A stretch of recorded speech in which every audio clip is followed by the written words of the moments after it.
నమస్తే. ప్రస్తుతం మనతో పాటు సీనియర్ జర్నలిస్ట్ దాము బాలాజీ ఉన్నారు. ఆయనతో మాట్లాడదాం. నమస్తే సార్. నమస్తే. అమిత్ షా అంటే బీజేపీ దగ్గర ఏపీ పాలిటిక్స్ సంబంధించి అంటే ఎలక్షన్ రిజల్ట్స్ మొత్తం అక్కడ ఉన్నాయి అని చెప్పేసి తెలుస్తుంది. అండ్ ఇంకోటి ఏంటంటే ఇప్పుడు నెక్స్ట్ తిరుమలకి అమిత్ షా రాబోతున్నారు.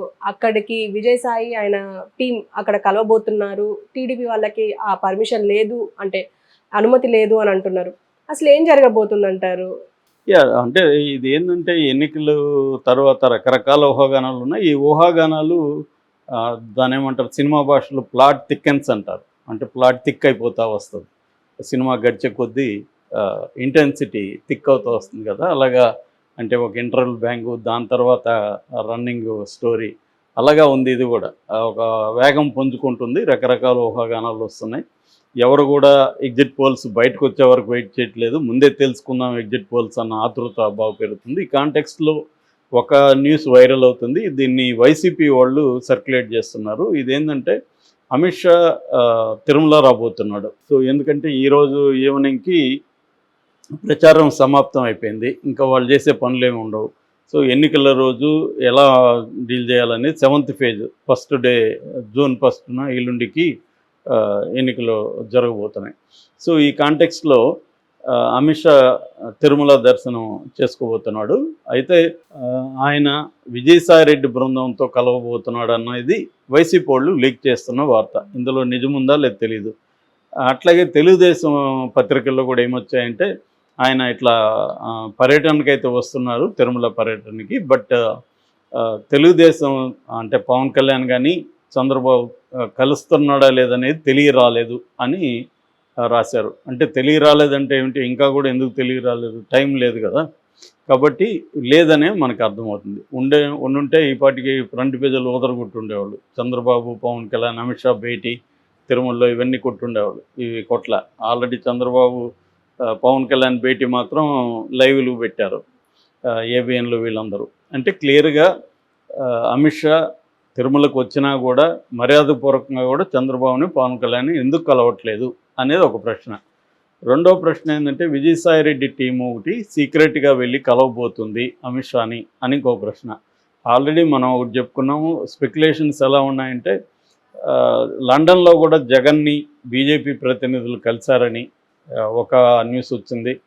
తర్వాత అదేవిధంగా రివర్స్లో రాహుల్ ప్రతినిధులు కలిశారని, దాన్ని షర్మిలానే ఫెసిలిటేట్ చేసిందని కూడా ఇంకొక న్యూస్ వచ్చింది. అంటే ఇవన్నీ ఎందుకు వస్తున్నాయి అనుకున్నప్పుడు మనకి సెంట్రల్లో బీజేపీకి ఇండిపెండెంట్గా తానే గవర్నమెంట్ ఫామ్ చేసే ఒక మ్యాజిక్ ఫిగర్ 272 సీట్లు రావాలి అవుట్ ఆఫ్ 543. సో 270 సీట్లు వాళ్ళకి వచ్చే అవకాశం కనిపించట్లేదు. అందువల్ల ఒకవేళ ఎన్డీఏ కూటమికి ఏమన్నా వస్తుందా అంటే అది కూడా చెప్పలేము. ఎందుకంటే ఎన్డీఏలో బలమైన పార్టీలు తక్కువే ఉన్నాయి. ఒక చంద్రబాబు ఉన్నాడు, ఇక్కడ టీడీపీ ఉంది, అక్కడ ఎన్సీపీ అజిత్ పవార్ వర్గం ఉంది, శివసేన షిండే వర్గం ఉంది.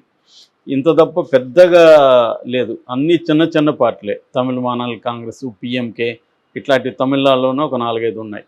పేరుకి 38 కానీ అన్నీ చిన్న చిన్న చోట పార్టీలు. అందువల్ల బీజేపీ ఏంటంటే ఇప్పుడు ఏ ఫేజ్లో ఎలక్షన్లు జరిగే కొద్దీ ఆ ఫేజ్కి సంబంధించిన రిజల్ట్స్ని, ఎగ్జిట్ పోల్స్ని తను తెప్పించుకునింది. తను సర్వే టీములను పెట్టింది. మరోవైపు వాళ్ళకి ఆర్ఎస్ఎస్ నెట్వర్క్ లేని ఊరు లేదు, లేని ప్రాంతం లేదు. కాబట్టి ఆర్ఎస్ఎస్ నెట్వర్క్ కూడా ఈ ఎగ్జిట్ పోల్స్ సపరేట్గా ఆర్ఎస్ఎస్ వాళ్ళు కూడా చేశారని చెప్తున్నారు. సో ఈ ఆర్ఎస్ఎస్ తర్వాత తను పెట్టుకున్న టీమ్స్ వీటన్నిటి నుంచి ఎగ్జిట్ పోల్స్ వెళ్ళిపోయినాయి. ఈ 6 ఫేజులకి సంబంధించి ఆల్రెడీ వెళ్ళిపోయినాయి. సో అట్లాగే ఆంధ్రప్రదేశ్కి సంబంధించి కూడా అంటే ఒకటి లోక్సభ, 2 ఇక్కడ రాష్ట్రానికి సంబంధించిన అసెంబ్లీ ఎన్నికలకు సంబంధించి కూడా ఎగ్జిట్ పోల్స్ బీజేపీ దగ్గరికి వెళ్ళిపోయినాయని చెప్తున్నారు. అందులో వైసీపీని 110 దాకా సీట్లు వస్తాయి, వైసీపీ గవర్నమెంట్ ఫామ్ చేస్తుంది అనేది వాళ్ళకి వెళ్ళిన రిపోర్ట్ అనేది చెప్తున్నారు. మనకి అది దాని క్రెడిబిలిటీ ఎంత అని మనం చెప్పలేం. బట్ వస్తున్న వార్త ఇది. దానివల్ల వాళ్ళు వైసీపీ టచ్లోకి వెళ్ళారనేది ఒక వార్త. ఎందుకంటే ఎగ్జిట్ పోల్స్ని విశ్వసనీయత చెప్పలేం, కానీ ఒక్కొక్కసారి మ్యాక్సిమం అయితే 70-80% అవుతాయి. లాస్ట్ ఎన్నికల్లో కూడా 2019లో చూసుకుంటే వాళ్ళకి ఎన్డీఏకి 353 వచ్చాయి. 303 ఏమో బీజేపీకి వచ్చాయి. అప్పుడు కూడా 242 నుంచి 352 వరకు ఎగ్జిట్ పోల్స్ చెప్పాయి. అంటే ఓవరాల్గా ఎగ్జిట్ పోల్స్ అన్నీ కూడా నేటి చాణక్య కానీ, ఇండియా టుడే, యాక్సిస్ కానీ వీళ్ళందరూ కూడా కరెక్ట్గానే గెస్ చేయగలిగారు మళ్ళీ మోడీ వస్తున్నాడని. ఆంధ్రప్రదేశ్లో మాత్రమే కొన్ని తెలుగుదేశం వస్తాయని, కొన్ని వైసీపీ వస్తుందని ఎగ్జిట్ పోల్స్ స్ప్లిట్ అయినాయి. ఇక్కడ తెలంగాణకు వచ్చేసరికి కూడా కొన్ని ఎగ్జిట్ పోల్స్ బీఆర్ఎస్ మళ్ళీ గవర్నమెంట్లోకి వస్తుందని చెప్పారు. సో కాబట్టి ఓవరాల్గా తీసుకున్నప్పుడు ఎగ్జిట్ పోల్స్ 10 వచ్చాయనుకో, ఫర్ ఎగ్జాంపుల్ 10లో 6 7 ఒకవైపు అయితే ఉంటున్నాయి. సో అందువల్ల ఎప్పుడో కానీ తప్పవు. ఫర్ ఎగ్జాంపుల్ మొన్న 2022లో ఛత్తీస్గఢ్ ఎన్నికలు అప్పుడు తప్పైనాయి. ఎవరు కూడా కాంగ్రెస్ రాదని చెప్పలేకపోయారు, కాంగ్రెసే వస్తుందన్నారు, కానీ కాంగ్రెస్ రాలేదు.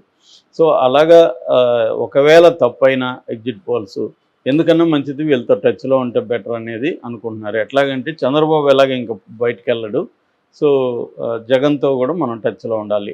ఎందుకంటే బీజేపీకి ఆ భయం అయితే స్టార్ట్ అయింది గత కొంతకాలం నుంచి. అందుకనే మనకి ప్రశాంత్ కిషోర్ లాంటి వాళ్ళని మళ్ళీ రంగంలోకి వదిలి అతన్ని సెపాలజిస్ట్గా మార్చేసి, యాక్చువల్గా అతను ఎప్పుడు సెపాలజిస్ట్ కాదు, అతను పొలిటికల్ కన్సల్టెంట్, కానీ ఈ మధ్య సెపాలజిస్ట్కి మారి పిలిచినా పిలవకపోయినా ప్రతి ఛానల్కి వెళ్ళి అతను ఇంటర్వ్యూలు ఇస్తున్నాడు. చివరికి యూట్యూబ్ ఛానల్కి కూడా ఇంటర్వ్యూలు ఇస్తున్నాడు. ఎప్పుడు ఇలా ఇవ్వలేదు అతను.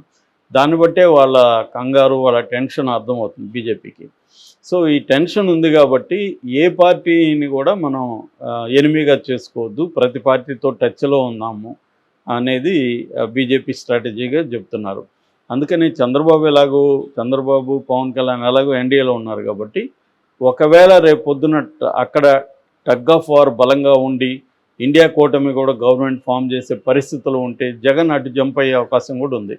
ఎందుకంటే జగన్ ముందు నుంచి కూడా ఏం చెప్తున్నాడు, 2019 ఎలక్షన్ ముందు కూడా ఏం చెప్పాడంటే, నాకు 25 సీట్లు ఇవ్వండి మీరు, మన మద్దతుతో అక్కడ కానీ గవర్నమెంట్ ఫామ్ చేస్తే మనం వాడ మెడలు ఉంచి ప్రత్యేక హోదా తెచ్చుకుందాం అనేది జగన్ హామీ. కానీ అది బ్యాడ్ లక్ ఏంటంటే వాళ్ళకి ఇండిపెండెంట్గానే 303 వాళ్ళకే వచ్చేసాయి బీజేపీకి. అందుకని జగన్ అవసరం వాళ్ళకి పెద్దగా లేదు, ఓన్లీ రాజ్యసభలో అవసరమైంది. ఆ మేరకు జగన్ రాజ్యసభలో అంశాల వారి మద్దతు అంటారు కదా, అలాగే బిల్లులను బట్టి మద్దతు ఇవ్వడం, దానికి ప్రతిగా తను కొన్ని రాష్ట్రానికి కొంత ఫండ్స్ తీసుకురావడం, ఇవన్నీ చేయగలిగాడు జగన్. అంటే పెద్ద ఇదేం లేదు, కానీ మిగతా తెలంగాణ రాష్ట్రాలతో పోలిస్తే కొంత బెటర్గానే పర్ఫామ్ చేయగలిగాడు. అంటే సెంటర్తో రేపో మెయింటైన్ చేయగలిగాడు. అయితే ఇప్పుడు రేపొద్దున ఇండియా కూటమి వచ్చి కాంగ్రెస్కి కొంత బలమైన సీట్లు లాస్ట్ ఎలక్షన్ కంటే ఎక్కువ వచ్చాయనుకో కాంగ్రెస్కి, అట్లాంటప్పుడు జగన్ అటు జంప్ అయ్యే అవకాశం ఉంది. అందుకని ముందుగానే మాట్లాడుతున్నారు ఒకటి. అందుకనే మనం గమనిస్తే సిఎస్ని మార్చట్లేదు ఇప్పటివరకు. సిఎస్ మీద రోజు పొంకాలుగా రాస్తున్నారు. ఆయన భూ కబ్జాలని ఏబిఎన్ అయితే లైవ్ పెట్టేస్తుంది, సిఎస్ మార్పు, సిఎస్ బదిలీ అని పెట్టేస్తుంది. ఆల్రెడీ బదిలీ అయినట్టుగానే వాళ్ళు చెప్పేస్తున్నారు. అయినా కూడా ఇప్పటి వరకు అయితే బదిలీ కాలేదు. దీనికి కూడా ఒక కారణం ఏంటంటే బీజేపీ జగన్ని మరీ ఇబ్బంది పెట్టే విధంగా ప్రవర్తించకూడదు. ఎందుకంటే ఆల్రెడీ ఎన్నికల్లో కొంత ఇబ్బంది పెట్టారు జగన్ని. ఎందుకంటే డీజీపీని మార్చడం, చాలామంది ఎస్పీలు మార్చడం, తెలుగుదేశంకి లేదా కూటమికి అనుకూలమైన వాళ్ళని మార్చడం, ఇవన్నీ చేశారు. కానీ సిఎస్ విషయంలో తొందరపడట్లేదు. నిజానికి సిఎస్ని టార్గెట్ చేస్తూ గత వారం నుంచి తెలుగుదేశం మీడియా కానీ, తెలుగుదేశం నాయకులు కానీ, జనసైనికులు కానీ అందరూ సిఎస్ని టార్గెట్ చేస్తున్నారు విపరీతంగా. రోజు పుంకాల వార్తలు వండి వారుస్తున్నాయి తెలుగుదేశం మీడియా. అయినా కూడా వాళ్ళు పట్టించుకోలేదు. అట్లాగే స్టేట్లో పురంధేశ్వరి ఎక్కడుందో కూడా ఎవరికి తెలియదు. బీజేపీ నాయకులు ఎవరు కూడా సిఎస్ మీద ఇప్పటివరకు నోరు తెరవలేదు.